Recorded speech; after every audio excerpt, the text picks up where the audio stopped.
Gandang hapon po sa inyong lahat. Comsec, can you recognize the resource persons present today? Yes, Mr. Chairman. Mapagpalang hapon po sa ating lahat. From the Securities and Exchange Commission, we have Securities Review Council, Attorney Pamela Lorraine Ramos. Good afternoon, ma'am. From the National Bureau of Investigation, representing the Cybercrime Division, we have Attorney Van Homer Angluben.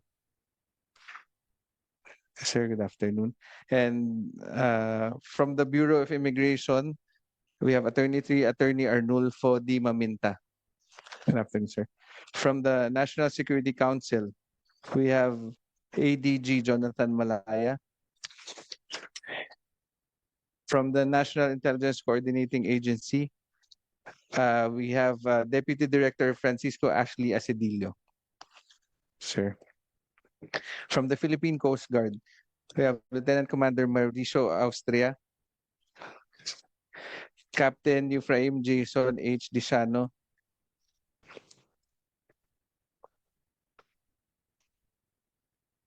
Go ahead.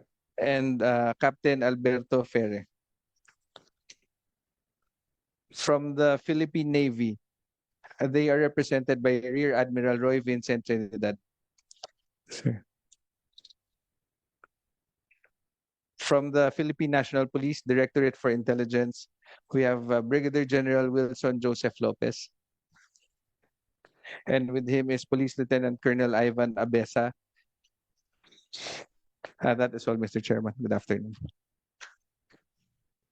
Before we proceed, sino yung mga bagong resource persons present today?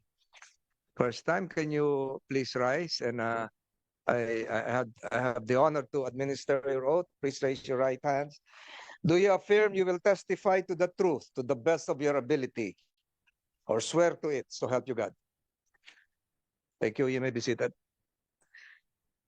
This committee is pursuing Senate Resolution 1267, and we had a suspended hearing last January 15, 2025, and this committee will likewise tackle PS Resolution 1328, resolution filed by this representation, which directs the Senate Special Committee on Philippine Maritime Zones and Admiralty to conduct an inquiry in aid of legislation on the alleged maritime spying activities conducted by 6 Chinese nationals and 1 Filipino in Subic, Zambales, who were arrested by the National Bureau of Investigation on last March 19, 2025.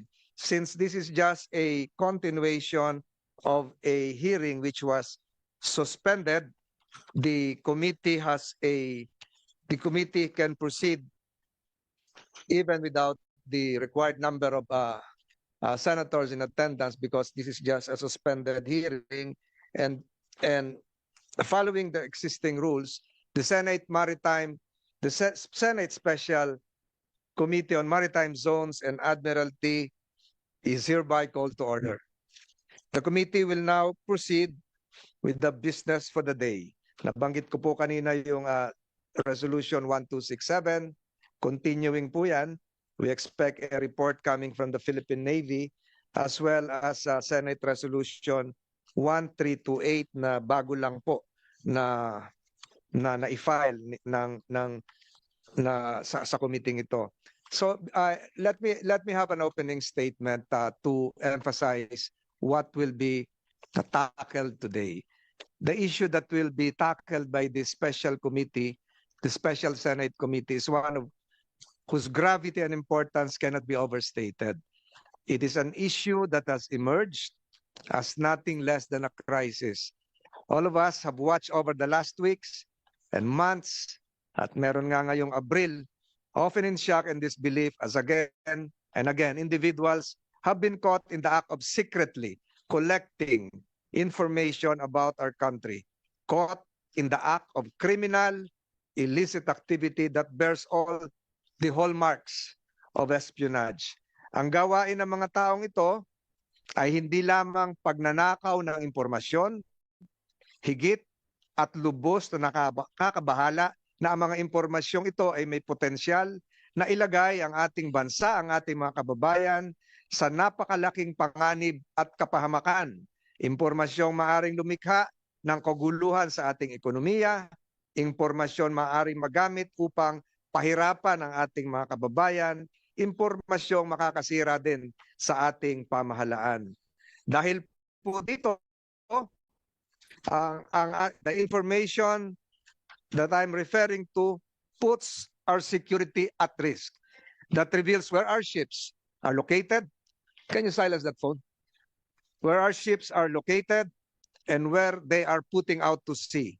Information on activity at our military bases, our state of military preparedness, information on our ability to protect the West Philippine Sea and where our ships and sailors are located. Ito po yung nakakabahala. May mga tinig po na buhat sa ilang mamamahayag na nagsasabing ang mga gawaing ito ay kriminal.